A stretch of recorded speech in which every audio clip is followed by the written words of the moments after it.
Ya'juj dan Ma'juj adalah dua nama suku dari turunan Adam, sama dengan kita manusia. Nabi SAW sebutkan ciri-ciri mereka.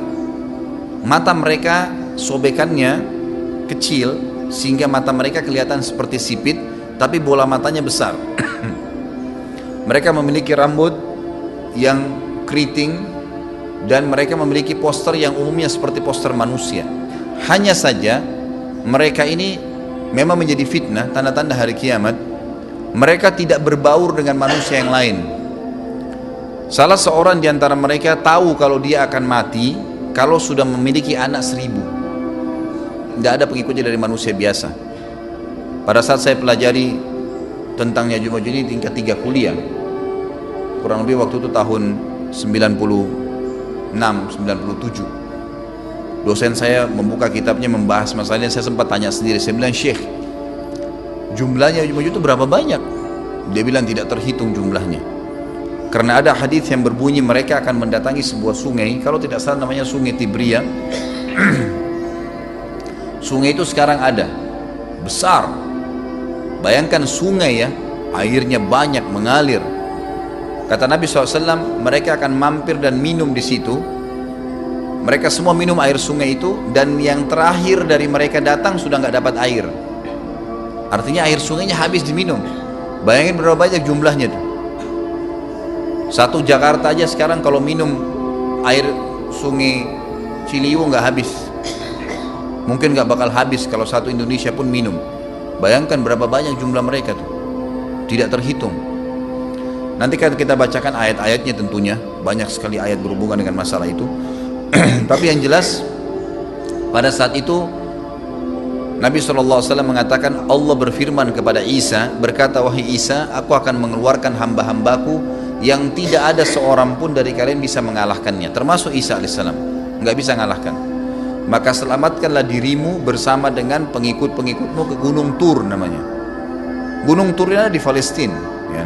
Ini rata-rata nanti hari kiamat ini di Syam, banyak negeri Syam kita. Maka Nabi Isa pun alaihissalam menyelamatkan diri dengan pengikutnya ke Gunung Tur yang diikuti sama orang-orang yang beriman. Lalu tentu yang bisa ikut yang terjangkau pada saat itu, karena dunia sangat luas. Maka yang tidak sempat ikut dengan Nabi Isa alaihissalam, mereka dibunuh oleh Ya'juj Ma'juj. Allah subhanahu wa ta'ala memberikan ciri khas mereka. Artinya cirinya mereka ini, mereka dihimpit di sebuah gunung. Di surah Al-Kahfi dijelaskan oleh Dzulkarnain. Dzulkarnain khilaf antara ahli sejarah mengatakan dia nabi atau dia orang saleh. Tapi Allahu alam, saya cenderung dengan pendapat yang mengatakan dia adalah seorang nabi, karena Allah SWT angkat ceritanya dalam Al-Quran, dan Allah berikan dia banyak mukjizat. Di antaranya mukjizatnya adalah menahan Ya'juj Ma'juj waktu itu ingin membuat kerusakan di zamannya dia dulu. Jadi memang Ya'juj Ma'juj ini ciri khasnya, kata Nabi SAW, mereka memakan apa saja, batu. Kalau hewan-hewan itu kalah jengking sama ular, binatang-binatang buas, harimau, mereka makan semua. Jadi bukan seperti manusia normalnya. Mereka membunuh semua yang bukan seperti mereka. Mereka buat kerusakan. Sampai-sampai kata Nabi SAW, tidak ada yang bisa mengalahkan mereka, dan jumlah mereka sangat banyak. Salah seorang di antara mereka tahu dia akan mati kalau sudah punya 1000 anak. Dan tidak menikah dengan umumnya orang. 2 suku ini saja. Kata Nabi SAW dalam hadis Bukhari, kecelakaanlah bagi orang-orang yang ada di Jazirah Arab. Kemungkinan besar makna ini adalah tempat mereka dekat dengan Jazirah Arab.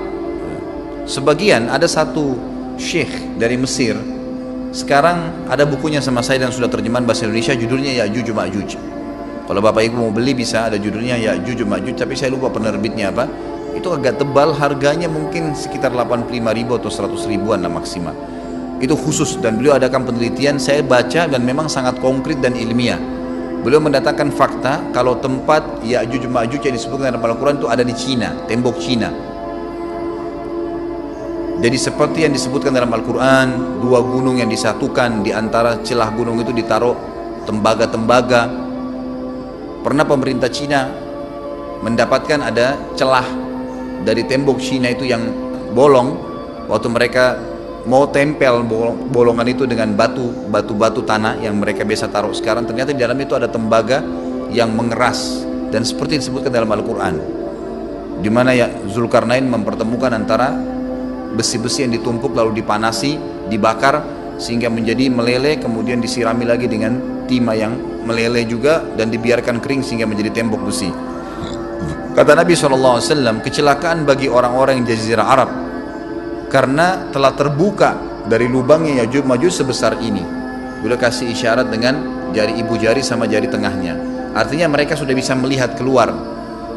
Tetapi kata Nabi SAW, setiap hari mereka terus menggali gunung itu, berusaha untuk keluar. Pada saat mereka tiba di malam hari, mereka capek, mereka mengatakan besok kita lanjutin. Mereka bangun besok pagi, gunungnya kembali utuh lagi. Sampai nanti waktu di mana Allah izinkan mereka keluar. Pada saat mereka keluar, maka mereka akan mulai membuat kerusakan. Ada di halaman 82 ya. Al-Anbiya 96 sampai 97 ayatnya. Ingatlah hingga apabila dibukakan tembok Ya'juj Ma'juj, bolong, jebol, dan mereka turun dengan cepat dari gunung-gunung itu, dari seluruh tempat yang tinggi. Kita tahu itu jaraknya berapa ratus kilometer, bahkan mungkin ribuan kalau nggak salah ya. Semuanya itu akan dipenuhi Ya'juj Ma'juj, dan telah dekatlah, kalau sudah terjadi itu, kedatangan janji yang benar, maksudnya hari kebangkitan. Maka tiba-tiba terbelalaklah mata orang-orang kafir. Mereka berkata, aduhai celaka kami, sesungguhnya kami dalam kelalaian tentang ini, bahkan kami adalah orang-orang yang zalim. Kenapa? Karena Ya'juj Ma'juj tidak lihat apakah kafir atau beriman. Mereka tidak butuh, bukan seperti Dajjal ya. Dajjal butuh jadi pengikutnya, oke, aman. Ini enggak, siapa saja ditemuin dibunuh. Dia enggak pandang, enggak mau tanya kamu dari suku mana, kamu agama apa, tidak dipandang. Orang-orang muslim pada saat itu, orang-orang muslim pada saat itu yang ikut dengan Nabi Isa AS berhasil selamat. Walaupun pada saat itu di muka bumi umumnya orang sudah beriman.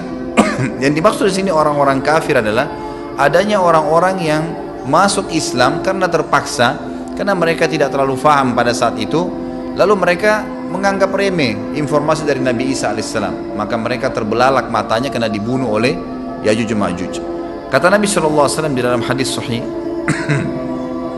riwayat Imam Bukhari, bahwasanya Ya'juj Ma'juj akan membunuh siapapun yang mereka temui. Bahkan pada saat mereka sudah merasa menguasai bumi, mereka melepaskan anak-anak panah mereka ke langit, lalu Allah menurunkan anak-anak panah mereka sebagai fitnah dipenuhi dengan darah. Maka mereka berkata, kami telah membunuh semua yang ada di bumi dan semua yang ada di langit. Maka sebagai penutup dalam bahasan itu kata Nabi SAW, Allah lalu mengizinkan Isa untuk berdoa kepada Allah agar memusnahkan mereka. Maka Isa alaihissalam pun akhirnya berdoa, meminta kepada Allah subhanahu wa ta'ala agar mereka semua dimusnahkan. Maka pada saat itu pun Allah subhanahu wa ta'ala menurunkan kepada mereka hama. Sebagian hadis menyebutkan serangga kecil seperti cacing, banyak sekali yang menimpa tubuh-tubuh mereka, setiap orang satu, dan itu membuat mereka mati. Membuat mereka mati, dan mereka mati seketika semuanya. Jadi secara bersamaan semuanya meninggal. Allahu a'lam waktu itu berapa ratus juta jumlah orang Ya'juj Ma'juj pada saat itu, tapi semuanya akan mati, dan seluruh muka bumi dipenuhi dengan jasad mereka. Setelah itu Nabi Isa alaihissalam pun berdoa kepada Allah subhanahu wa ta'ala agar menghilangkan jasad-jasad mereka yang baunya sudah luar biasa waktu saat itu disebutkan dalam hadis. Maka Allah subhanahu wa ta'ala mengabulkan dan mengutus dari arah barat burung-burung yang lehernya panjang dan pelatuk mulutnya besar, yang memegang setiap jasad Ya'juj diambil, diangkat, setiap orang satu burung. Bayangkan berapa banyak miliaran burung pada saat itu. Kita nggak tahu bagaimana, Allahu alam, tapi ini wahyu, penyampaian informasi yang pasti. Diambil, kemudian jasad-jasad mereka dilempar ke lautan. Lalu Allah SWT turunkan hujan. Pada saat turun hujan, maka hujan tersebut membersihkan semua bekas-bekas mereka, kotoran mereka, darahnya segala bersih. Maka bumi kembali subur lagi. Tapi tidak disebutkan berhubungan dengan masalah ini berapa lamakah kejadian tersebut terjadi. Kemudian setelah itu Isa alaihissalam memimpin lagi di muka bumi sampai beliau meninggal. Setelah Isa alaihissalam meninggal, kembali lagi sebagian besar manusia berbuat kekufuran. Kembali manusia berbuat kekufuran. Mereka kembali lalai, nggak ada lagi pemimpinnya karena terlalu banyak orang pada saat itu, maka ada yang kufur lagi.